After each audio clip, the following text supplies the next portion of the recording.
High friends, welcome to Sam's kitchen. Friends, आज आपण आहे ना झटपट नाश्त्याचा प्रकार करणार आहोत बरं का. मे बी आहे ना हा नाश्ता आहे ना बऱ्याच घरांमध्ये होतोच. पण काय होतं माहिती आहे का की काही टिप्स आणि ट्रिक्स वापरल्या ना तर तो नाश्ता अजून भन्नाट होतो बरं का.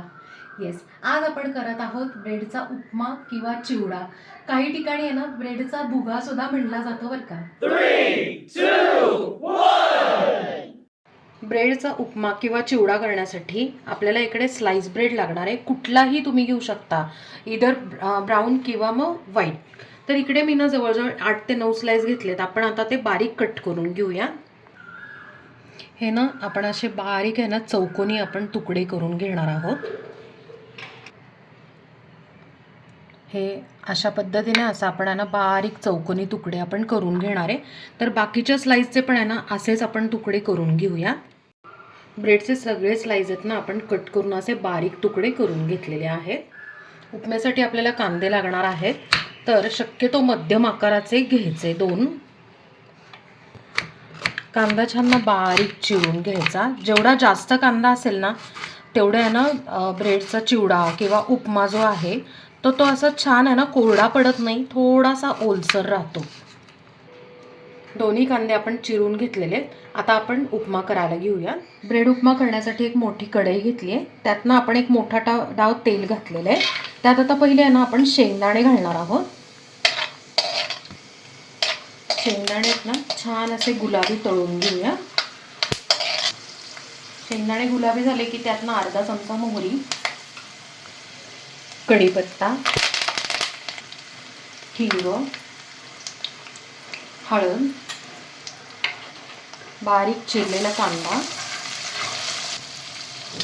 आता ना कांदा आपण छान परतून घेणार आहोत, पण अगदी पूर्ण लाल करायचं नाही आहे.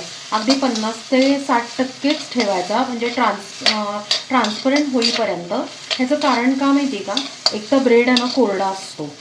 सो नंतर आहे ना ब्रेड उपमा जो आहे आपला तो असा आहे ना तोतरा बसायला नको किंवा कोरडा व्हायला नको ना, म्हणून आपल्याला आहे ना कांदा जरा जास्तच ओलसर ठेवायचा आहे. आता 2 मिनटात आपण आहे ना कांदा परतून घेऊयात. 2 ते 3 मिनटं आपण कांदा परतून घेतला आहे आणि छान असा आहे ना ट्रान्सपरंट झालेला आहे. सो परफेक्ट आपला कांदा छान परतून घेतलेला आहे.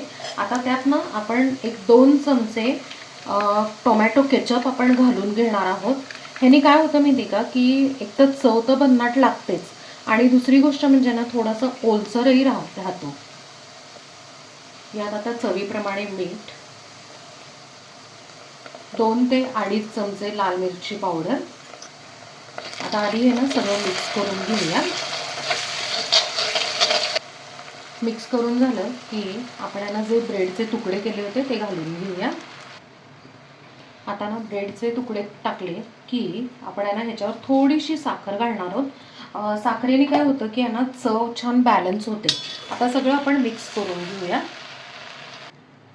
छान आपण सगळं मिक्स केलं आहे. आता ना थोडंसं हातावर पाणी घेऊन त्याला ना थोडासा हपका मारायचा, म्हणजे काय होतं की थोडंसं त्याच्यावर मॉइश्चर राहतं. आणि आता झाकण ठेवायचं 2 मिनटं. छान आहे ना आपण त्याला वाफ काढून घेऊयात. एक 2 ते 3 मिनटं झालेत. आपण जस्ट चेक करूयात आता. येस, हे बघा किती सुंदर वाफ आली आहे. आता आपण काय करूया की आपला ब्रेड उपमा तयार आहे.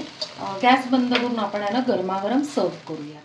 फ्रेंड्स, मस्त असा झटपट होणारा, चविष्ट, कोरडा न पडणारा ब्रेड उपमा किंवा ब्रेड चिवडा इथे तयार आहे आणि आपण तो इथे गरमागरम सर्व करून घेतला आहे. तर फ्रेंड्स, तुम्ही बघितलंच असेल किती झटपट होतो. आणि पूर्ण व्हिडिओ बघितला ना तर तुम्हाला मध्ये मध्ये ना मी टिप्स सांगत गेलेली आहे. त्या टिप्स फॉलो केल्या तर भन्नाट असा नाश्त्याचा एक प्रकार होतो. आणि महत्त्वाचं म्हणजे ना आठवड्यातला 1 दिवसाचा प्रश्न मिटतो नाश्त्याचा.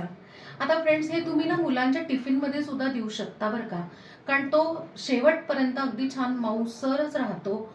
आता हा जो नाश्ता आहे तो आहे ना उरलेल्या ब्रेडपासून तर करू शकता, नाही तर खरं सांगू का आमच्याकडे आहे ना ताजा ब्रेडच आणून आम्ही करतो. सो नक्की आहे ना हा नाश्ता करून बघा आणि मला कमेंटमध्ये सांगा. आपल्या चॅनलला सबस्क्राईब करा, लाईक करा, शेअर करा आणि कमेंट करा.